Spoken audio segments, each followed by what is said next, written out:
This is today's reading of Sideways Stories from Wayside School, and today is April 23rd, and I'll be reading 2 or 3 chapters, starting with chapter 6. We'll meet some new characters today, or learn more about the characters. This is about Bibi. Bibi was a girl with short brown hair, a little Bibi nose, and tiny toes with big brown eyes. Her full name was Bibi Gunn. She was the fastest draw in Mrs. Jewell's class. She could draw a cat in less than 45 seconds, a dog in less than 30, and a flower in less than 8 seconds. But of course, Bibi never drew just one dog or one cat or one flower. Art was from 12:30 to 1:30. Why, in that time she could draw 50 cats, 100 flowers, 20 dogs, and several eggs or watermelons. It took her the same amount of time to draw a watermelon as an egg. Calvin sat next to Bibi. He didn't think he was very good at art. Why, it took him the whole period just to draw one airplane. So instead, he just helped Bibi. He was Bibi's assistant. As soon as Bibi would finish one masterpiece, Calvin would take it from her and set down a clean sheet of paper. Whenever her crayon ran low, Calvin was ready with new crayons. And that way, Bibi didn't have to waste any time. And in return, Bibi would draw 5 or 6 airplanes for Calvin.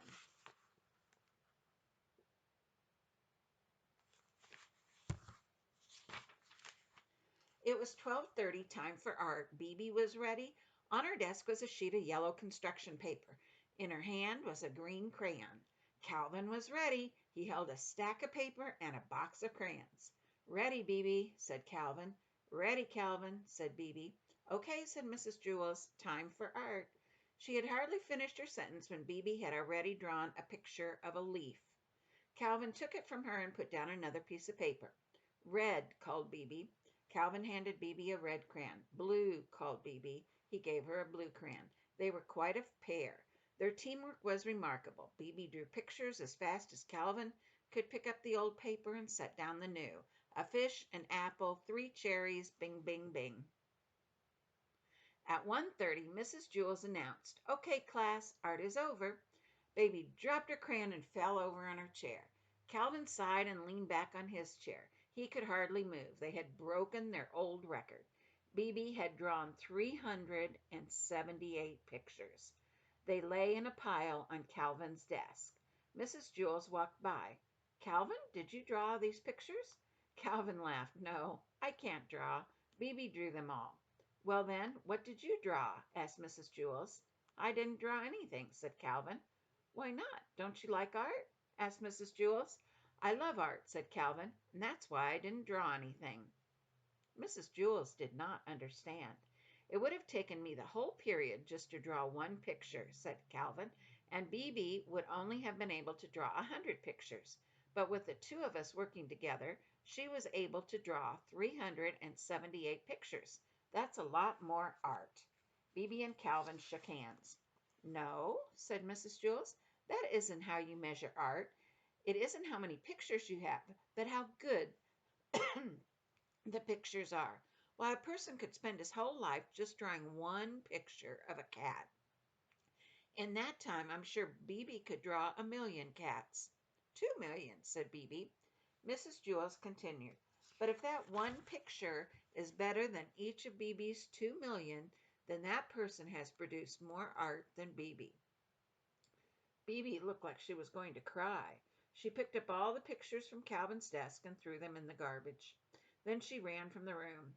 "I thought her pictures were good," said Calvin. He reached into the garbage pail and took out a crumpled picture of an airplane. Bibi walked outside to the playground. Louis, the yard teacher, spotted her. "Where are you going?" he asked. "I'm going home to draw a picture of a cat," she said. "Will you bring it to school and show it to me tomorrow?" asked Louis. "Tomorrow," laughed Bibi. "By tomorrow, I doubt if I'll even be finished with one whisker." And that was that chapter. The next chapter is Calvin, and he has to do a job for Mrs. Jewels. Calvin had a big, round face. "Calvin," said Mrs. Jewels, I want you to take this note to Miss Jarvis for me. Miss Jarvis, said Calvin. Yes, Miss Jarvis, said Mrs. Jules. You know where she is, don't you? Yes, said Calvin. She's on the 19th story. That's right, Calvin, said Mrs. Jules. Take it to her. Calvin didn't move. Well, what are you waiting for? Asked Mrs. Jules. And here he is taking the note. She's on the 19th story, said Calvin. Yes, we have already established that fact, said Mrs. Jules. The 19th story? Calvin repeated. Yes, Calvin, the 19th story, said Mrs. Jules. Now take it to her before I lose my patience. But Mrs. Jules, said Calvin. Now, Calvin, said Mrs. Jules, unless you would rather go home on the kindergarten bus. Yes, ma'am, said Calvin. Slowly he walked out the door. Ha, ha, ha, laughed Terence. Take it to the 19th story. Give it to Mrs. Jarvis, hooted Myron. Have fun on the 19th story, called Jason. Calvin stood outside the door to the classroom. He didn't know where to go. As you know, when the builder built Wayside School, he accidentally built it sideways, but he also forgot to build the 19th story. He built the 18th and the 20th, but no 19th.